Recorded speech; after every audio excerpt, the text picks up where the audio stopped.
So one of the things that really struck me in my journey is how I just feel like I always gravitate towards this low energy brain state where my brain anticipates what comes next. It's kind of like autopilot mode, energy saver mode, where it's like I don't want to put in the work to do anything. I just want to sort of run the algorithms or the patterns. I want to stay on my couch. I want to just kind of eat what I'm eating, and just sort of repeat every day what's happening. And I feel myself gravitating towards that. And so I refer to that as the low energy brain state.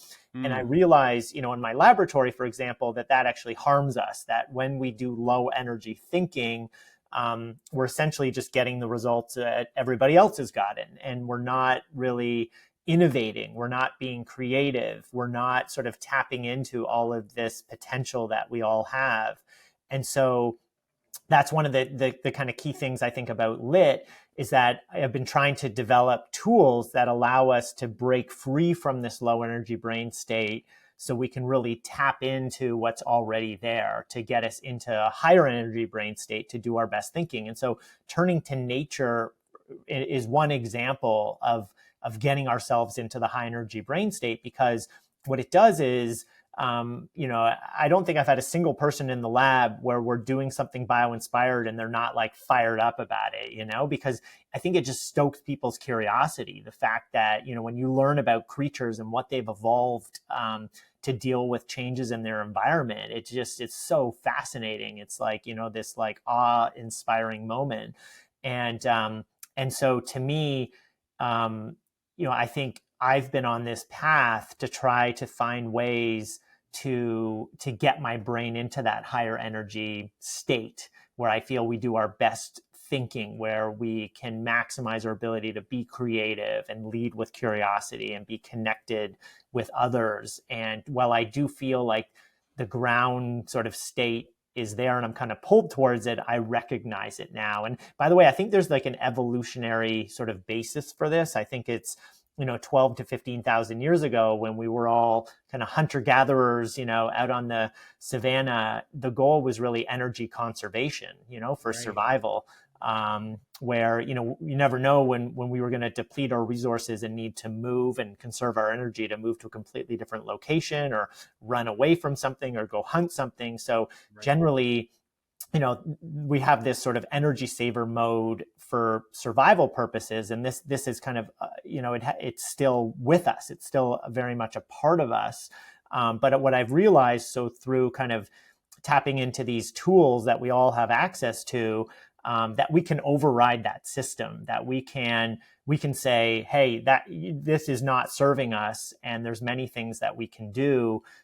Because it's not a fulfilling state to be in, most of the time to just sort of, and in fact, if we think of exercise, just as one example, evolution from an evolutionary perspective, we didn't evolve to exercise. Like exercise wouldn't make sense. It wouldn't make sense to go out and go for a run for no apparent reason. And then because later on that evening, you may have to go hunt and now you're out of energy, So we need to come up with tools and strategies and systems to help us to really, tap in to lead fulfilling lives and have this sense of wellness, especially in this modern society where our culture is, just feeding us information and really, I think, cognitively, we're just overloading our brains constantly. We need to find a way to separate ourselves from that and to really be with what we got.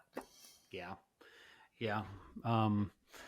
It makes a lot of sense. When you think of it in those terms, it's like, we go out of our way to expend energy, exercising or something. I mean, I did it this morning, right? And that would have made no sense to our ancestors at all.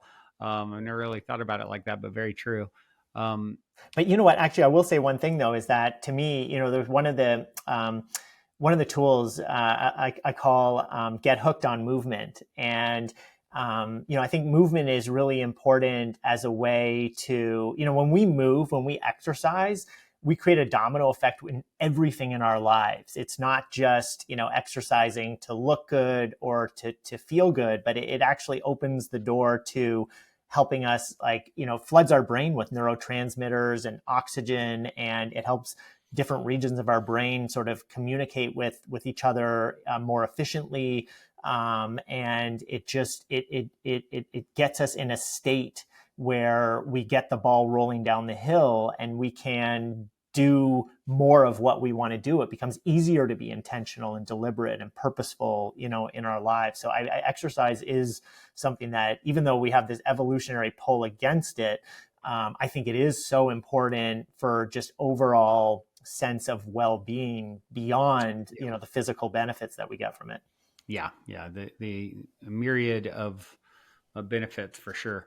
I'd like to hear you speak to something that I think a lot of people deal with, is feeling victimized or overcoming self-doubt, that kind of thing. What is your perspective on that?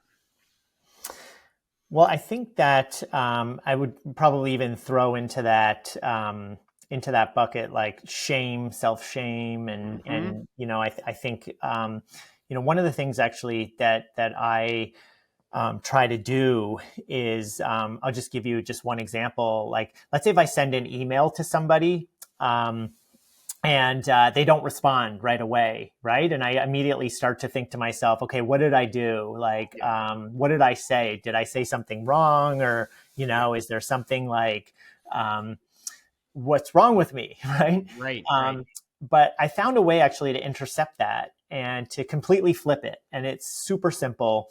And so what I do is I sort of just pause in the moment when I'm doing that. And I say, okay, well, why do I think that way? Why is my reaction to think that there's something wrong with me? And then I flip it by saying, the reason that you're thinking about this is because you care. And to me, one of the sort of values that, one of the things that is really important to me is that I outwardly and inwardly do care, right? I really want to care. I want to care about the people around me. I want to care about what I'm doing, my work. I want to care about my relationships. I want to care about myself. And so as soon as I flip it from this sort of like outward shaming to caring, that it's actually highlighting the fact that I'm thinking about this is because I really do care, right? I want to connect with this person I've just sent an email with. Like, I want to build something with them. I want to further the relationship with them. I want them and I to exchange energy. And when I think about it in terms of care, it's almost like the rest of it disappears and I just go with the care. And so it ends up being a very positive thing and I feel good about